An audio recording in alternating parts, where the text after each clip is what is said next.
王喜明、雷阳娟和他们的儿子王昭楚正在祁东顶山公园的山顶上观赏星空。这是一个美丽的夜晚，星星闪烁着，月亮正悬挂在天空中。他们一家人刚刚搬到了这座城市，来到这里观赏星空，成为了他们在这个夏夜的活动。突然，他们看到了一个非常奇怪的光，这个光从远处射来，像一颗流星一样，但是这个光却没有在地球上着陆，而是消失在空中。王喜明和雷阳娟都被这个奇怪的光吸引了，他们想知道那到底是什么。他们跟着这个光追寻了一段路程，终于来到了一片空地。在那里，他们看到了一架外星飞船，他们都惊呆了，因为他们从未见过这样的东西。他们走进这个飞船，想要更仔细地观察一下，但是当他们接近飞船时，他们听到了一个非常奇怪的声音。这个声音似乎是来自飞船内部的，他们都被吓了一跳。这是一个不寻常的夜晚，他们即将开始一段奇妙的旅程，一段充满惊奇和危险的外星之旅。王喜明对外星人和 UFO 的研究，让他在面对这个外星飞船时，并没有感到恐惧，相反，他感到了极大的兴奋和好奇心。他迫不及待地跟雷阳娟和王昭楚一起走进了这个飞船。一进入飞船，他们被吓了一跳。这个飞船的内部跟地球上的任何一辆车或建筑物都不一样，一切都是圆滑的、透明的，几乎看不到任何棱角或缝隙。他们走在一条宽敞的走廊上，周围有一些奇怪的仪器和按钮。王喜明看了看这些仪器，尝试着理解它们的作用。就在他们惊叹的时候，一道光芒突然闪过，他们回头看去，发现一个外星人正在出现在他们面前。这个外星人跟他们所想象的有些不同，身高约1.5米，身体呈椭圆形，头部像是一个红色的球体，没有眼睛、鼻子或嘴巴。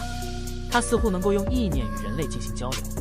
王喜明对这个外星人感到非常兴奋，他跟这个外星人进行了长时间的交流。这个外星人告诉他们，他来自一个名为 Killvax 的星球，正在进行一项科学考察任务。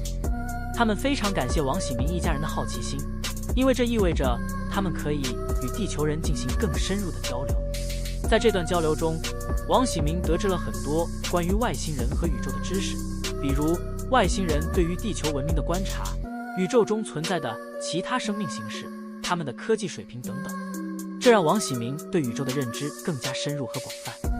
在这次接触中，王喜明还邀请了这个外星人来到地球，来探索我们的文明和人类社会。这个外星人同意了这个邀请，并且还向他们展示了一些其他奇妙的东西，比如虚拟现实和光子技术。这一切都让王喜明和他的家人充满了惊奇和兴奋。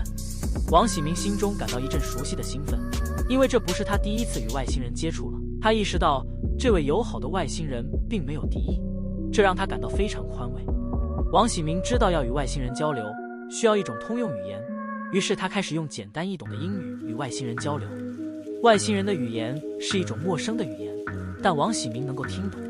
他们开始交流，谈论关于地球上的一些事情。外星人对地球非常感兴趣，王喜明向他介绍了地球的自然风光、人类的历史和文化，以及人类面临的一些挑战。外星人也与王喜明分享了他们的星球，以及他们在宇宙中的探索和发现。虽然王喜明曾经经历过外星人绑架事件，但他并没有恐惧感，反而对这次与外星人的交流充满了好奇心。他一直保持着开放的态度，不断探索这个神秘的宇宙。与外星人的交流不仅让他感到兴奋，还让他对自己所在的世界有了更深入的了解和认识。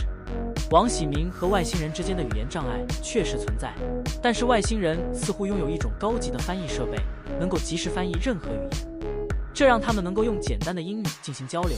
尽管外星人的英语听起来略带口音，王喜明非常感激这个翻译设备，他也不停地研究它，试图了解它的工作原理。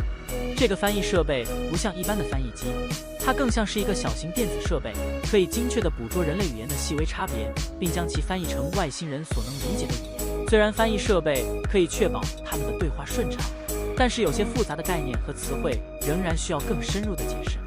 在这个过程中，王喜明会使用手势、简单的图示或者动画来帮助表达他的想法。有时候他也会使用语言辅助工具，例如使用手机上的语音翻译功能，或者打开网页查找相关的图片和视频资料来进行说明。外星人也很有耐心，他们会不厌其烦地倾听王喜明的解释，并且在必要的时候也会用自己的语言进行更深入的解释。这种相互理解和尊重的交流，让他们能够建立起一种良好的沟通方式，探讨更加深入和有趣的话题。王喜明感到非常兴奋，因为这是他多年的梦想，但同时他也知道自己的想法可能有些过于冒险。他开始思考如何委婉地向外星人表达自己的想法，因为他不希望让外星人误解他的意图，或者觉得他想要入侵其他星球。于是他小心翼翼地开始用简单的英语向外星人表达他的想法，并询问他们是否可以帮助他前往 Kiovax 星球，以便进一步探索宇宙的奥秘。王喜明的语气非常谦虚和谨慎，因为他知道自己在面对高智商的外星文明时应该更加小心谨慎。他向外星人解释说，他并不是想侵略或者掠夺其他星球，而只是想要更深入地了解宇宙的奥秘，以及寻找可能存在的其他智慧生命。他同时强调，他会遵守外星人的规定和要求，并尽力避免对外星人或其他星球造成任何损害。外星人似乎理解了王喜明的想法，并表示他们很乐意帮助他实现他的愿望。他们向王喜明解释了一些关于宇宙旅行的基础知识，并告诉他们需要一些时间来准备相关设备和技术，以便让他前往 Kiovax 星球。王喜明非常感激，并保证他会尽可能地配合他们的计划，并等待外星人准备好相关技术之后再进行行动。王喜明一方面非常渴望这次前往 Kiovax 的机会，但另一方面也非常理解家人的担心和顾虑。他很清楚自己这次的决定可能会对家人造成很大的伤害，但是他也知道这是一生仅有的机会。他感到自己面临着极其艰难的决定。他开始认真考虑如何能够安抚家人的情绪，并尽可能地减少这次行动的风险。他与家人进行了深入的沟通和交流，试图说服他们同意自己的决定。太危险了，你一个人去，我绝对不同意。雷阳娟站在卧室门口，语气坚决地说道：是啊，爸爸，你不能去，我不想你死了。王昭楚一脸焦虑地看着爸爸。王喜明长叹一口气，看着两人，认真地说道：我知道这样的旅行有风险，但我们有机会去探索一个全新的世界，我不想错过这个机会。可是你不能冒这个险，你有家庭，你有我们。雷阳娟的眼里闪着泪光。王喜明轻轻抚摸着雷阳娟的肩膀，轻声说道：我爱你们，但这是我的梦想，也许这是我一生中最后一次机会，我需要你们的支持。雷阳娟看着王喜明的眼睛，又看了看儿子，心中思考着：好吧，但你必须保证自己的安全，我们也会为你祈祷。雷阳娟顿了顿，终于放开了手。谢谢你们，我一定会尽可能保证安全的。王喜明感激地拉着他们的手说道。虽然口头上经历了一番冲突，但最终王喜明还是得到了家人的理解和支持。此后，外星人和王喜明留下了联系方式，但由于外星人没有地球上的社交账号和网络技术，所以王喜明并不知道外星人是如何联系他的。2个月后，当王喜明接到外星人的通知时，他感到非常惊讶，同时也很好奇。王喜明回忆起与外星人的谈话，他想到一个可能的解释：外星人和地球上的通信方式可能不一样。于是他开始准备尝试一些新的方法。王喜明将自己的电子邮件地址和电话号码交给了外星人，并告诉他们如何使用地球上的通信设备。然而这些方法并没有奏效，因为外星人使用的技术和地球上的技术完全不同。王喜明开始感到沮丧，但他并没有放弃。他开始想象外星人的技术是如何工作的。他猜测外星人使用的通信可能是一种高级的脑波通信。于是他开始研究脑波通信技术，并试图创建一些简单的脑波通信设备。经过数周的努力，他终于成功了。他发现使用这些设备，他可以和外星人进行沟通。他和外星人谈论了一些关于 Kiovax 星球的细节，并最终确定了行程计划。这次沟通的过程对王喜明来说非常艰难，但他克服了一系列技术和语言上的难题，最终与外星人建立了联系。这也让他感受到外太空中的科技和生命形式的多样性，令他感到无比震撼和兴奋。然而王喜明却开始感到焦虑和困惑，他不确定外星人是否能够理解他的担忧。他决定再次与外星人进行交流，希望能够解决自己的疑虑。王喜明找到了外星人，用尽可能简单的英语表达了自己的担忧。我想知道，如果我到了 Kilvax 星球，我能否生存下来？因为外太空没有空气和食物，我担心我不能存活。此外，我们只能用简单的英语交流，我担心我们无法解决遇到的问题。如果你们无法解决这些问题，你们还会带我去 Kilvax 吗？外星人听完后，用复杂的电磁波信号与王喜明交流。我们了解你的担忧，但是我们可以提供适合人类生存的空气和食物。此外，我们有一套简单而有效的交流方式，可以让我们在任何情况下都能沟通。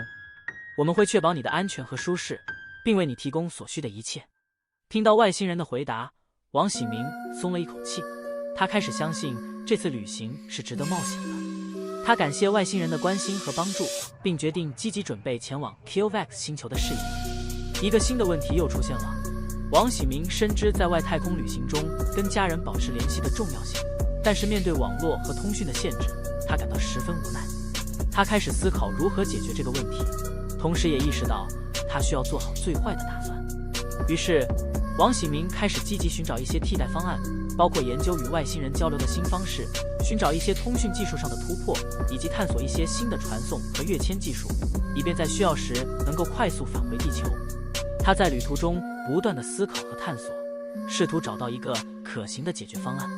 他还与外星人探讨了这个问题，想了解是否有任何技术可以解决通讯问题。外星人告诉他，他们有一种先进的通讯设备，可以在距离很远的地方进行通讯，并且这个设备非常小巧便携，可以随身携带。这让王喜明非常惊喜，他感到这是一个非常好的解决方案。于是，王喜明便带着这个通讯设备出发了。这个设备与外星人的飞船保持联络，可以直接传送信息到地球上，以便与他的家人和地球上的同事保持联系。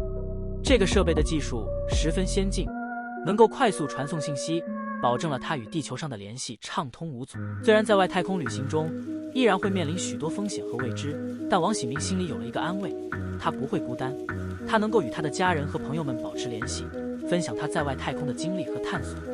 此时此刻，王喜明终于踏上了前往 Kilvax 星球的旅程，心中充满了期待和不安。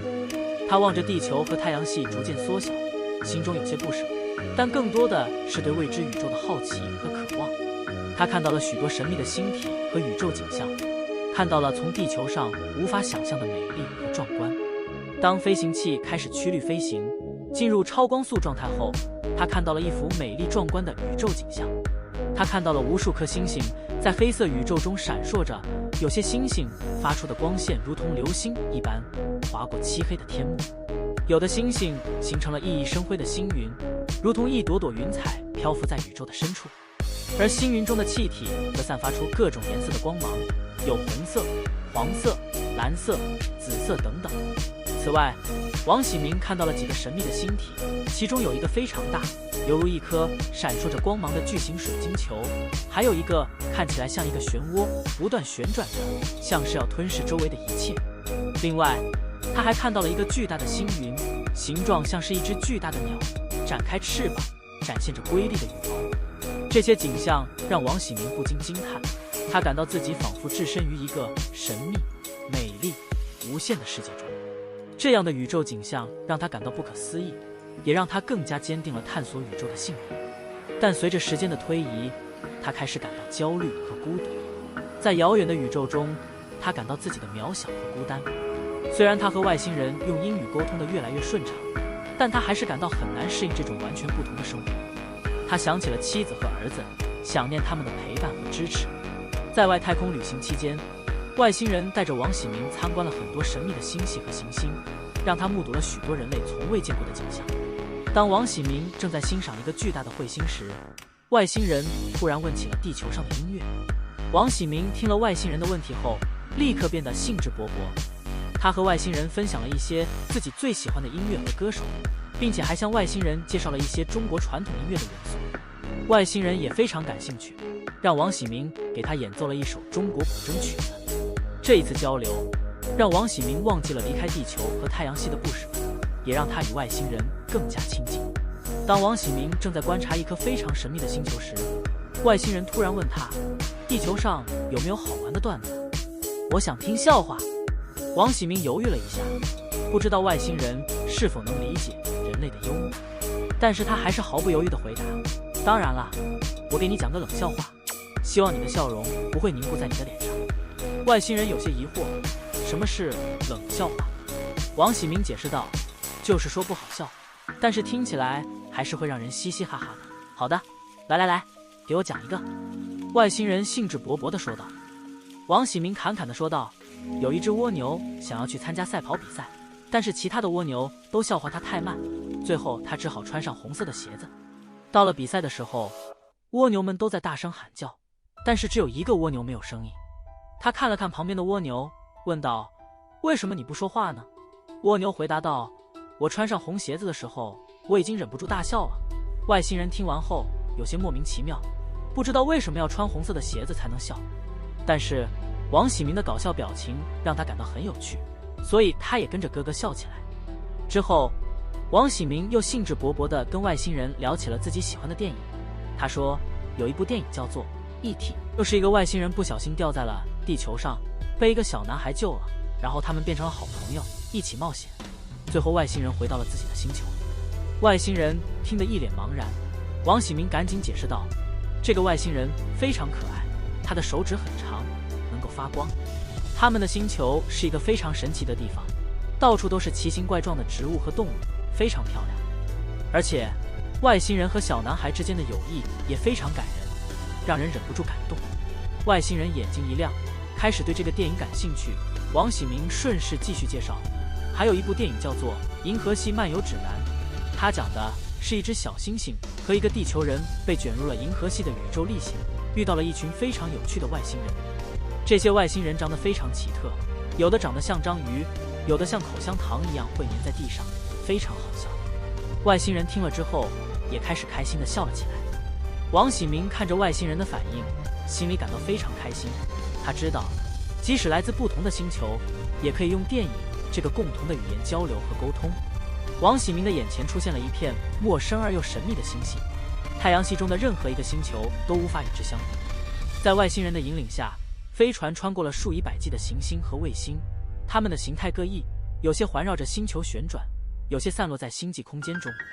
王喜明感到自己置身于一个奇妙而又陌生的宇宙中。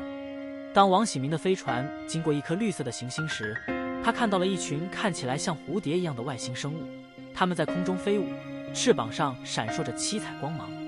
在另一个行星上，他看到了一座高耸入云的巨大金字塔，而在另一个行星上，他看到了一片由水晶碎片构成的海洋，碎片反射出的光芒让人眼花缭乱。经过一段时间的旅行，飞船终于降落在 Kiovax 星球上。王喜明兴奋地跳了下去，这是他第一次踏上外星球的土地。他感觉到自己身体里的每一个细胞都在震颤着，心跳加速。周围的景象让他感到非常陌生，他看到的每一个物体，每一个生物都是他从未见过的。他看到了比地球上任何动物都大的怪兽，它们有着各种奇怪的触角、翅膀和眼睛，还有一个个奇异的花园，上面生长着五颜六色的植物，不同于地球上的任何一种。王喜明的外星导游向他介绍了 Kiovax 星球上各种不同的生物，以及它们的习性和生活方式。他们看到了一群非常高智商的外星人，这些外星人的智商甚至超过了地球上的人类。他们开发出了超级智能机器，掌握着许多超越人类的技术，如时间穿梭、瞬间移动等。在这个星球上，王喜明感觉到了一种超乎他的想象的神秘感和奇异感，每一个发现都让他惊喜万分。他觉得这个星球就像是科幻小说中的世界一样，充满了无限的想象力和探索性。在 Kiovax 星球上，王喜明还学会了使用外星科技，包括与外星人进行沟通和交流的方法，以及如何使用外星武器进行防卫。他也了解到外星人的价值观和文化，这些都让他更加深入地了解外星世界。虽然王喜明在 Kiovax 星球上度过的时间非常短暂，但这段时间对他的一生将会产生深远的影响。他意识到外太空是一个无限广阔、充满未知的世界，他对未来充满了希望和憧憬。由此，王喜明在 Kiovax 星球的探险之旅也告一段落。于是他搭乘飞船返回地球。回到地球后，王喜明迫不及待地想把他在外太空的冒险经历告诉他的家人和朋友们。然而，当他跟家人和朋友们分享他的故事时，他却发现自己的回忆似乎变得非常模糊，好像只是梦境一般不真实。王喜明非常困惑，他不明白为什么他的记忆会这样模糊，仿佛从未有过。他开始感到焦虑和不安，担心自己会变得疯狂，去看了医生，但医生告诉他一切正常。几个月后，王喜明突然接到了来自 Killvax 星球的一个神秘信件。信件告诉他，他的经历并非是偶然发生的，他被选中进行这次任务，并被外星人植入了一个芯片，用来记录他的记忆，然后在他回到地球时抹去。信件告诉他，这次任务是为了帮助他们寻找一个被流放到地球的外星人，这个外星人的行踪一直被他们锁定。最后，信件告诉他，这个外星人就在他身边，这让王喜明感到非常震惊。他开始注意周围的人和事，试图找出谁是这个被流放的外星人。他开始怀疑每个人，包括他的家人和朋友们。然而，他最终没有找到答案，一切都变得模糊和不确定。